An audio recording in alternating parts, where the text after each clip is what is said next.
Nagbubukas ang pelikula sa Wrocław, Poland noong taong 1997. Isang fax machine na nagdedetalye ng isang emergency ng paparating na baha na ipinadala sa opisina ng politiko na si Jakub Marzak. Ngunit sa tingin niya at ng kanyang mga kasamahan ay hindi ito ganoon kaseryoso at nagpa siya silang huwag pansinin ito sa ngayon. Ang eksena pagkatapos ay pinutol sa 6 na linggo mamaya, makikilala natin si Yasmina Tremor, isang determinado at lohikal na tao na nakatira sa Netherlands kasama ang kanyang kapartner. Siya pala ang nagpadala ng fax dahil isa siyang hydrologist. Habang sinusukat niya ang antas ng tubig sa mga nakapaligid na latian, nakita niya ang isang magandang hayop kasama ang kanyang anak. Sinubukan niyang tingnan ito ng mabuti, ngunit isang mangangaso ang biglang nagpaputok dito. Nagmamadaling pumunta si Yasmina sa lugar para iligtas ang nasugatang hayop. Nakalulungkot, huli na siya at ang hayop ay pumanaw na. Nagalit si Yasmina kaya hinawakan niya ang kwelyo ng mangangaso at kinuha ang ID nito. Pagkatapos ay bumalik siya sa kanyang van kung saan siya pansamantalang nakatira kasama ang kanyang kapartner. Pagkatapos niyang talakayin ang bagay na iyon, pumasok si Yasmina sa pribadong silid at humigop ng methadone, isang gamot na tumutulong sa mga tao na huminto sa paggamit ng ipinagbabawal na gamot. Ang mag-asawa pagkatapos ay nagpapatuloy sa isang romantikong oras sa pamamagitan ng pagtatalik. Sa kasamaang palad, ang kanilang sandali ay nag-ambala ng pagdating ng isang napakalaking helicopter sa labas. Ito ay lumalabas na ang Polish na militar ay nagnanais na dalhin si Yasmina sa Wrocław. Sa susunod na eksena, naglakbay si Yasmina sa emergency headquarters sa lungsod. Pagdating, tinanggap siya ng politikong si Jakub na nagkataon ding dati niyang kaibigan. Ginagabayan niya siya sa kanyang opisina kung saan nakilala niya ang ilang mga commander at siyentipiko. Ang isang broadcast network ay naruroon din upang magbigay ng mga update at ipaalam sa publiko. Sa panahon ng pagpupulong, ibinahagi ni Yasmina ang kanyang kamakailang mga natuklasan na nagsasabi na ang Wrocław ay nasa bingit ng pagbaha at ang mga kagyat na aksyong pang-emergency ay kinakailangan upang maiwasan ang mga sakuna. Gayunpaman, nalaman niya na umaasa ang koponan sa hindi napapanahong data mula noong 1960s. Ibig sabihin, hindi maganda ang kanilang paghahanda sa paparating na baha. Nang humingi sila ng perpektong modelo na susundan, agad siyang humiling ng mga detalyadong dataset at mapa na gagawin. Pagkatapos ay tiniyak ni Yasmina sa kanila na ang modelo ay magiging handa na bukas na makakatulong sa kanila na gumawa ng mga kritikal na desisyon upang mapigilan ang pagbaha. Kinabukasan, nagtungo si Yasmina sa tulay kasama ang koronel upang suriin ang lebel ng tubig ng lungsod. Napagpasyahan niya kaagad na tumataas ang tubig sa ilalim ng lupa. Pagkatapos ay naglakbay ang dalawa sa kalapit na nayo ng Kitty, kung saan napagtanto niya na kung ang tubig ay tataas ng 2 metro, ang pader ng pampang ay maaaring masira. Habang nag-iinspeksyon, nakilala ni Yasmina ang isang residente, si Andrzej Ribas, at tinalakay sa kanya ang panganib ng baha. Sinuri niya ang basement ng kanyang bahay at nakita ang pader nito na basa, na ikinagulat din ni Andrzej. Ang pag-uusap ay lumipat sa kanyang ama, isang veterano ng digmaan na ngayon ay nakaratay sa ospital ng lungsod.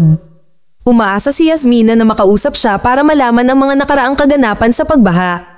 Pansamantala, dumating si Jakub malapit sa isang reservoir at natuklasan ng isang kaganapan na nakatakdang maganap doon. Galit na galit siya sa mga organizers dahil sa hindi pagsara nito sa kabila ng paulit-ulit na babala. Sinubukan ng manager na huwag pansinin siya, ngunit nagbanta si Jakub na tatanggalin siya sa kanyang posisyon na pinilit siyang sumunod. Pagkatapos, bumisita si Jakub sa isang bakery na pinamamahalaan ng isang matandang babae na si Mrs. Basia. Regular siyang customer doon habang kumukuha siya ng ilang tinapay at nagmamadaling umalis patungo sa apartment na katabi nito. Pagkatapos ay tumungo siya sa tahanan ng may mga sakit upang dalawin si Mrs. Tremor na siya palang ina ni Yasmina. Nabatid na kasalukuyang inaalagaan ni Jakub si Ginang Tremor dahil matagal nang hindi nagkikita si Yasmina at Ginang Tremor. Kinabukasan, inihanda ni Yasmina ang kanyang modelong plano at tinalakay ito sa kanyang mga kapwa katrabaho. Batay sa kanyang mga natuklasan, binibigyang diin niya ang pangangailangan ng agarang pagkilos upang maiwasan ang pinsala sa baha. Itinuro niya na ang tubig sa ilalim ng lupa ay napakalawak na ang mga puno ay nagiging dilaw. Habang ang nasa hilagang estado ay nasa panganib, ang sentro ng lungsod ay nananatiling ligtas sa ngayon. Iminumungkahi ni Yasmina na pasabugin ang mga pampang sa isang kalapit na nayon ng Domaniwo upang lumikha ng koridor para malayang dumaloy ang ilog. Ayon sa kanyang pagtatasa, ang panukalang ito ay makakatulong na mabawasan ang malaking pagbaha.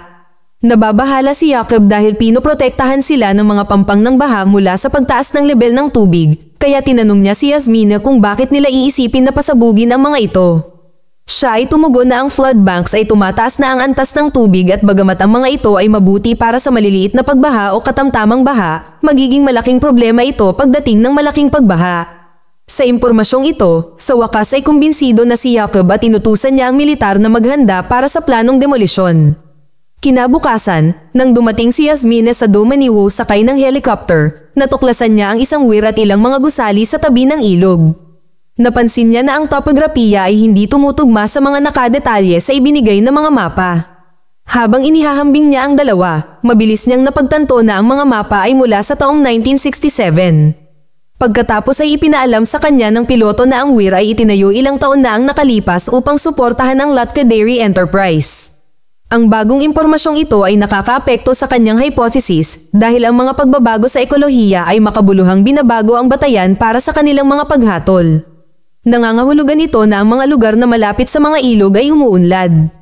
Nang mapagtanto ang pagbabago sa topografiya, hinimok ni Yasmina ang piloto na bumalik kagad sa lungsod. Dumiretso siya sa bahay ni Jacob at ipinaliwanag na wala ng kwenta ang plano nilang pasabugin ang Domaniwo flood banks. Hiniling niya sa kanya na itigil ito at nagmamadali siyang ipaalam ito sa militar. Gayunpaman, hindi gumagana ng maayos ang linya sa liblib na kapatagan ng Domaniwo. Tulad ng pagtatangka niyang ipaalam ang mensahe sa hukbo, ang koronel ay nagtatapos sa pagpapasabog sa mga pampang ng baha. Nagreresulta ito sa pagbaha ng Latka Dairy na nakapinsala sa malaking bilang ng mga hayop. Kinabukasan, sinisisi ng delegado si Yasmina sa pagmumungkahi ng isang maling diskarte. Ngunit sinasalungat niya ang mga ito sa pagbibigay sa kanya ng isang lumang mapa. Binalaan din niya sila na ang sentro ng lungsod ay nasa panganib ng pagbaha. Ayon kay Yasmina, ang pagkakaiba ng ground level sa loob ng lungsod ay magiging sanhi ng mabilis na pagtaas ng ilog. At kapag ang tubig ay wala nang mapupuntahan, sa huli ay babahain nito ang sentro ng lungsod. Binigyang diin ni Yasmina na 3 beses na ang dami ng tubig gaya ng dati. Habang pinag-uusapan nila ang bagay na ito, narinig ng isang reporter ng balita ang kanilang pag-uusap. Pagkatapos ng pulong, kinumpronta ni Jacob si Yasmina tungkol sa kanyang nakaraang pagkagumon sa bawal na gamot na nagmumungkahi na ang kanyang pagkakamali sa paghatol ay maaaring nauugnay sa isyong ito.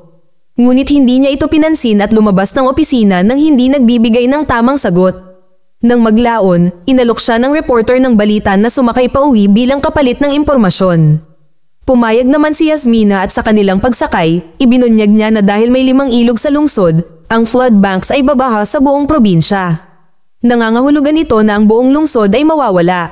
Takot na takot ang reporter sa revelasyon habang nagmamadaling sinabihan siya ni Yasmina na ihinto ang sasakyan sa harap ng isang pamilyar na gusali. Ang balita tungkol sa pagbaha ay kumalat sa buong lungsod na nagdulot ng takot sa mga residente.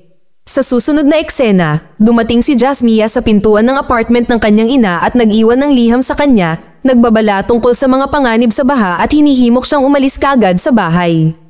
Pagkatapos ay pumunta siya sa tindahan ni Mrs. Basia, kung saan magiliw siyang binati ng matandang babae. Sa isang pribadong pag-uusap, hiniling ni Yasmina sa ginang na ilipat ang kanyang ina sa kanyang apartment sa loob ng ilang araw. Sumang-ayon si Basia at ipinahayag din na matagal nang inaalagaan ni Jacob ang kanyang ina. Bahagyang nagulat siya, tumango si Yasmina bilang pasasalamat na pagkilos bago umalis sa palengke. Nang maglaon, bumisita ang anak ni Jacob na si Kiara sa hotel na tinutuluyan ni Yasmina at nagtanong tungkol sa relasyon nila ng kanyang ama. Nakipag-ugnayan si Yasmina sa dalaga ng ilang maliliit na detalye tungkol sa kanilang trabaho ng magkasama ngunit iniiwasan niyang sabihin ang buong katotohanan. Sa sandaling iyon, dumating si Jacob sa pinangyarihan at hinimok si Kiara na hintayin siya sa kotse. Habang silang dalawa na lang, nilinaw ni Yasmina na wala siyang sinabi sa batang babae. Napag-alamang na dating nagde-date ang dalawa at anak niya talaga si Kiara. Gayunpaman, hindi naging maayos ang kanilang relasyon dahil sa pagkagumon niya sa bawal na gamot noon. Nang maglaon, tumungo siya sa istasyon ng tren, ngunit nakita niyang nakasara ito dahil sa pagbaha. Naiwan na walang pagpipilian, bumalik si Yasmina sa nayon ng Kitty para sa karagdagang inspeksyon. Habang nandoon, nadapa siya sa isang sanga at bumagsak sa patag na lupa sa ibaba. Ito ay noong natuklasan niya ang isang imbakan ng tubig at isang riles ng tren ng German sa ilalim ng isang tulay na nagdurugtong sa nayon sa bayan. Napagtanto na may mali, nagmamadaling pumunta si Yasmina sa ospital ng lungsod para kausapin ang ama ni Andrej tungkol sa baha. Pagkatapos ay isiniwalat ng matanda na may ginawang railroad kung saan dinadaanan ng mga tren noong panahon ng digmaan at ang Crane Water Reservoir ay ginamit para sa mga steam engine. Nang marinig ito, nag-alala si Yasmina kaya agad siyang tumakbo palabas ng ospital. Dumiretso siya sa punong tanggapan at ipinaalam kay Jacob na ang ilog sa nayon ng Kitty ay babalik sa dati nitong ilog. Ngayon, ang pinakamagandang solusyon ay ang pasabugin ng mga baha. Iniisip ni Jacob na ang pagsasagawa ng ganoong gawain ay magiging napakahirap dahil maraming residente ang nakatira doon. Ngunit iginiit ni Yasmina na ito lamang ang tanging paraan upang maiwasan ang malaking baha. Pagkatapos niyang umalis, iniharap ni Jacob ang ideya sa bise-ministro ng kanyang partidong pampolitika. Gayunpaman, pinigilan niya ang kanyang plano at ipinag-utos sa kanya na huwag magpatuloy dahil magdudulot ito ng potensyal na backlash ng media. Sa halip, ipinapayo niya na manipulahin ang media para sa kanilang kalamangan.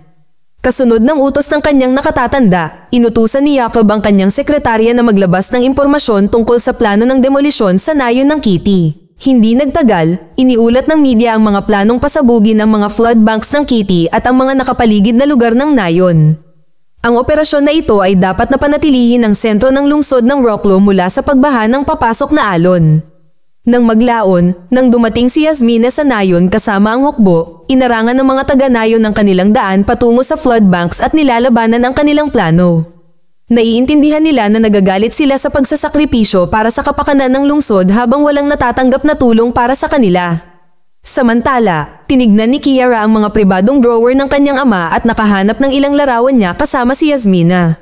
Naintriga, itinago niya ang mga iyon sa kanyang bulsa at nagmamadaling nilock ang drawer nang may marinig siyang papalapit. Ito ay ang kanyang ama na humihimok sa kanya na ihanda ang kanyang mga gamit sa lalong madaling panahon. Pagkatapos ay ibinaba siya ni Jacob sa lugar ng kanyang kasambahay upang maghanda para sa paparating na baha. Kasunod nito, tumungo siya sa opisina at nagsasagawa ng press conference upang tiyakin sa publiko na kontrolado nila ang sitwasyon sa Wrocław. Saktong dumating si Yasmina para marinig ang pag-anunsyo niya ng suspension ng kanyang political campaign dahil sa krisis. Nagalit siya nang mapagtanto niyang nagsinungaling siya tungkol sa pagbaha at lumabas ng opisina. Sinundan siya ni Jacob, sinusubukang ipaliwanag ang kanyang sitwasyon, ngunit mas nag-aalala si Yasmina sa kaligtasan ni Kiara. Mabilis niyang nakuha ang kasalukuyang address ng kanilang anak at nagmamadaling pumunta doon. Samantala, ang mga daga ay nagsisimulang umusbong mula sa mga kanal at nagkalat na sa mga kapitbahayan dahil sa pagtaas ng lebel ng tubig. Pagdating sa pintuan, binalaan ni Yasmina si Kiara na huwag umalis ng gusali sa susunod na 2 araw upang matiyak ang kanyang kaligtasan. Tumango ang dalaga bilang pagsang-ayon at sinabing may gusto siyang ipakita. Pagkatapos ay pumasok siya sa loob at kinuha ang mga larawang nakita niya sa drawer ng kanyang ama. Ngunit sa kanyang pagkadismaya ay umalis na si Yasmina sa apartment. Samantala, natuklasan ni Jacob na ang naunang kaganapan na kanyang kinansela ay binigyan na ngayon ng pahintulot ng bise-ministro. Nagalit siya sa kanya at nauwi siya sa pakikipagtalo sa event manager. Ngunit ang kanyang mga pagsisikap na pigilan ng mga ito ay nananatiling walang saysay. Sa kabilang banda, nagmamadaling pumunta si Yasmina sa kinaroroonan ng kanyang ina upang balaan siya tungkol sa baha at kumbinsihin siyang umalis sa kanyang bahay. Gayunpaman, sinigawan siya ng kanyang ina dahil sa wakas ay nag-aalala siya tungkol sa kanya pagkatapos ng mga taon ng pag-abandona niya sa kanya. Nalulungkot siya sa hindi pagkakasundo ni Yasmina at Jacob sa kanilang relasyon. Habang patuloy na nagtatalo ang dalawa, napansin ni Yasmina ang isang basang patch sa dingding. Mula rito, maraming gagamba ang gumagapang patungo sa itaas na palapag upang tila maiwasan ang pagbaha. Nagpadala ito kay Yasmina sa isang estado ng pagkagulat nang mapagtanto niya na ang lungsod ay malapit ng tamaan ng isang napakalaking sakuna. Pagkatapos ay nagmadali siyang lumabas upang tawagan ang gobernador mula sa embahada ng US at ipaalam sa kanya ang tungkol sa kanilang mahirap na sitwasyon. Samantala, ang mga balita ng pagtaas ng lebel ng tubig ay nagpatakot sa mga taga-nayon ng Kitty. Kaya tinihanda nila ang kanilang mga sarili gamit ang mga sandbag para makaiwas sa pagbaha. Sa ospital ng lungsod, napansin ng isang nurse ang malaking pagtaas ng lebel ng tubig sa hardin at agad na inaalerto ang senior na doktor. Kasabay nito, makikita natin ang mga awtoridad sa zonang lungsod na inilikas ang mga hayop. Sa isang malungkot na pangyayari, ipinaalam ng isang staff sa manager na nakatakas ang isa sa kanilang mga nakamamatay na buwaya na nagngangalang Wally. Sa huling eksena, nagpapakita na ang buwaya na galing sa zoo ay patungo na ngayon sa sentro ng lungsod. Mag-subscribe para sa higit pang mga video na tulad nito, i-on ang notification at mag-iwan ng like para matulungan ang aming channel. Salamat sa panunood.